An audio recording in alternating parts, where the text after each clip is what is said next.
ಇವತ್ತು ನಮ್ಮ ಅಗಲಗುರ್ಕಿ ಪಂಚಾಯಿತಿಯ ಭಾಳ ಹಿರಿಯ ಮುಖಂಡರು ಚಂದ್ರಣ್ಣವರು ಮುನ್ರಾಜಣ್ಣವರು ಎಲ್ಲ ನಮ್ಮ ನರಸಿಂಹಣ್ಣವರು ಪ್ರಭಾಕರಣ್ಣವರು ಎಲ್ಲ ನಮ್ಮ ಹಿರಿಯ ಮುಖಂಡರು ನಾರಾಯಣ ಸ್ವಾಮಣ್ಣ ಕೃಷ್ಣಮೂರ್ತಣ್ಣ ಎಲ್ಲ ಹಿರಿಯರು ಇವತ್ತು ನಮ್ಮ ಕಾಂಗ್ರೆಸ್ ಪಕ್ಷದ ಆ್ಯಕ್ಚುಲಿ ಇವರೆಲ್ಲ ಮೂಲ ಕಾಂಗ್ರೆಸ್ಸಿಗರೆ ಪಕ್ಷಕ್ಕೆ ಮತ್ತೆ ಬಂದಿದ್ದಾರೆ. ಭಾಳ ಖುಷಿಯಾಯಿತು.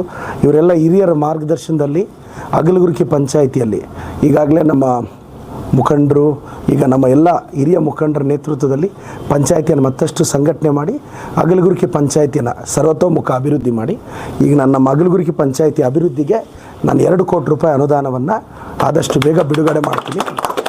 ಅಗಲಗುರ್ಕಿಗೆ ಒಂದು ಮತ್ತು ಗ್ರಾಮ ಪಂಚಾಯಿತಿ ಬಿಲ್ಡಿಂಗ್ ಉದ್ಘಾಟನೆ ಈ ತಿಂಗಳೊಳಗೆ ಮಾಡಿ ಮತ್ತು ಪಂಚಾಯಿತಿಗೆ ಅಗಲಗುರ್ಕಿಗೆ 1 ಕೋಟಿ ರೂಪಾಯಿ ಮತ್ತು ಹಳ್ಳಿಗಳಿಗೆ 1 ಕೋಟಿ ರೂಪಾಯಿ ಪಂಚಾಯಿತಿಗೆ 2 ಕೋಟಿ ಅನುದಾನ ನಾನು ಇಮಿಡಿಯೇಟಾಗಿ ರಿಲೀಸ್ ಮಾಡ್ತೀನಿ.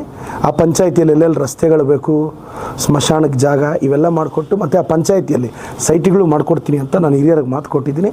ಅದರ ಪ್ರಕಾರ ನಡ್ಕೊತೀನಿ, ಎಲ್ಲ ಗೌರವದಿಂದ ನಡೆಸ್ಕೊತೀನಿ.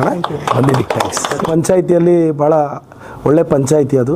ಮತ್ತು ಭಾಳ ಬಂದಿರೋರೆಲ್ಲ ಭಾಳ ಹಿರಿಯ ಮುಖಂಡರು, ರಾಜಕೀಯ ಮುತ್ಸದಿಗಳು. ಅವ್ರ ಮಾರ್ಗದರ್ಶನ ನನಗೆ ಬೇಕು. ಅವ್ರ ಮಾರ್ಗದರ್ಶನದಲ್ಲಿ ಎಲ್ಲ ಸ್ಥಳೀಯ ಚುನಾವಣೆಗಳನ್ನ ಫೇಸ್ ಮಾಡ್ತೀವಿ ಮತ್ತು ಪಕ್ಷವನ್ನು ಬಲವಾಗಿ ಕಟ್ತೀವಿ. ಸೊ ಈಗಾಗಲೇ ಅವರು ಬಂದು ಸೇರ್ಪಡೆ ಆಗಿದ ತಕ್ಷಣ ನಮ್ಮ ಮುಖಂಡರಿಗೆ ಗೌರವ ಕೊಟ್ಟು ನಾನು 2 ಕೋಟಿ ಅನುದಾನ ಕೊಡ್ತಿದ್ದೀನಲ್ಲ, ನಾನು ಅವ್ರು ಏನೆಲ್ಲ ವರ್ಕ್ಸ್ ಇದೆಯೋ ಅವೆಲ್ಲ ಇಮಿಡಿಯೇಟಾಗಿ ಮಾಡ್ತೀನಿ. ಮೊದಲಿಂದ BJPನಲ್ಲೇ ಇದ್ವಿ.